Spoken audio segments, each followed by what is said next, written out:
keeping up the intensity in your workout. That's the topic we're going to go over today. So, everybody, I think, kind of in the gym knows, right? You're supposed to match your intensity with a controllable level of weight. And more often than not, people don't do it. One handy trick that I learned from Seth Feroce is he used to just look at the clock and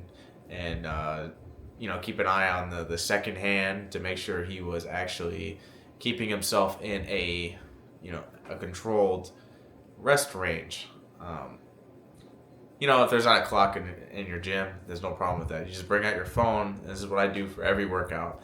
I'll just take out a timer app on my phone, put it down there, and I'm constantly, every time I get off of a set, I usually drink some water and I check the time. And without fail, as long as you're holding yourself accountable, that will fall into place because, I think a 45 second to a minute rest range is ideal for most people. You actually feel it. You'll start to sweat. Your heart rate will go up, of course, and it'll stay consistent. You'll burn more calories, and not to mention you're probably gonna stop ego lifting because if you can't handle the weight, you can't really keep that intensity. And I've tried it before, right? Going up to a higher dumbbell, right? 110s, 120s for chest press, and you can do bust out 6 to 8, maybe 10, 12 reps. But can you keep doing that within a 45 second to a minute rest range? More often than not, for me, no. I can't keep up that intensity. So I have to lower the weight, and I have to be more consistent with that. So that's the best trick you could do for keeping that intensity and making sure you're holding yourself accountable. Because at the end of the day, like I always say, we're not powerlifters, we're bodybuilders. So, powerlifters, they need a longer, rest because they're lifting more heavier weights. They need that recovery time to, activate or get those slow twitch muscle fibers and fast twitch muscle fibers, depending, to recover, right? So, we are not doing that as bodybuilders. We are trying to sculpt the body, and as I think Phil Heath coined it, the body doesn't know what weight you're pushing. It just knows the resistance.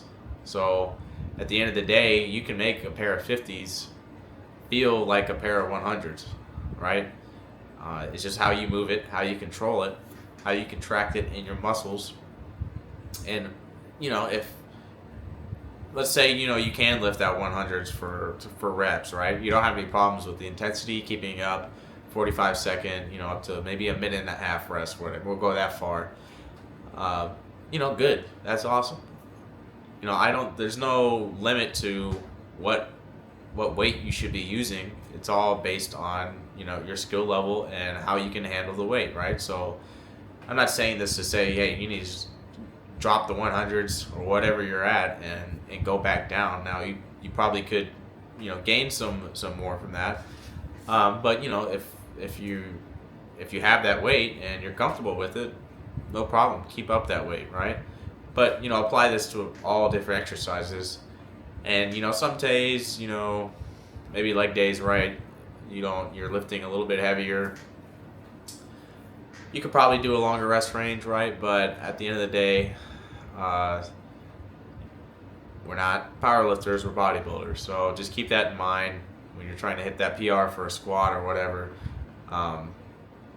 You're not going to get the most gains doing heavy strength related activities versus lowering the weight, controlling the weight, focusing on your mind muscle connection.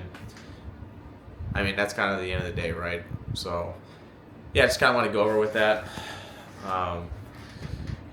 Best thing I learned, right, was that timer trick. Not only does it keep you accountable, it shows what you could actually do. And like, if you're time constrained, if you're only have 30 minutes to work out, you only have 45, whatever, an hour, it really shows what you can do that amount of time. And it just holds you more accountable. Now, is it a magic trick? Right? No, you're not. You're not going to just use the timer and then everything's going to fall into place. You have to have that discipline. You have to have that eager drive to be able to keep up the intensity. But you know, the number there, as long as you are looking at the numbers right and you're seeing them, you know, let's say you got 345, or as far as the timer is concerned, 45 seconds, you hit it for 430, right? That's when you're hitting it. You know, go, go, go, go, go, right? And just really focusing on the mind muscle connection. So I had a good experience with that today. I had very good intensity. I lowered the weight and really started to feel more of that connection. And you know, it's a learning curve for everybody. Like, I've been trying to do this more frequently, and it's definitely, you definitely feel more. You feel better. You feel like you are actually working the weight and working the muscle group you're actually intending to work. So yeah, just keep that in mind. Friendly trick for you. And yeah, just go after it. Put on some good music or have a good training partner and kill it. You know, hold each other accountable. So, all right, that's pretty much it for the day. I'll catch you guys later. See ya.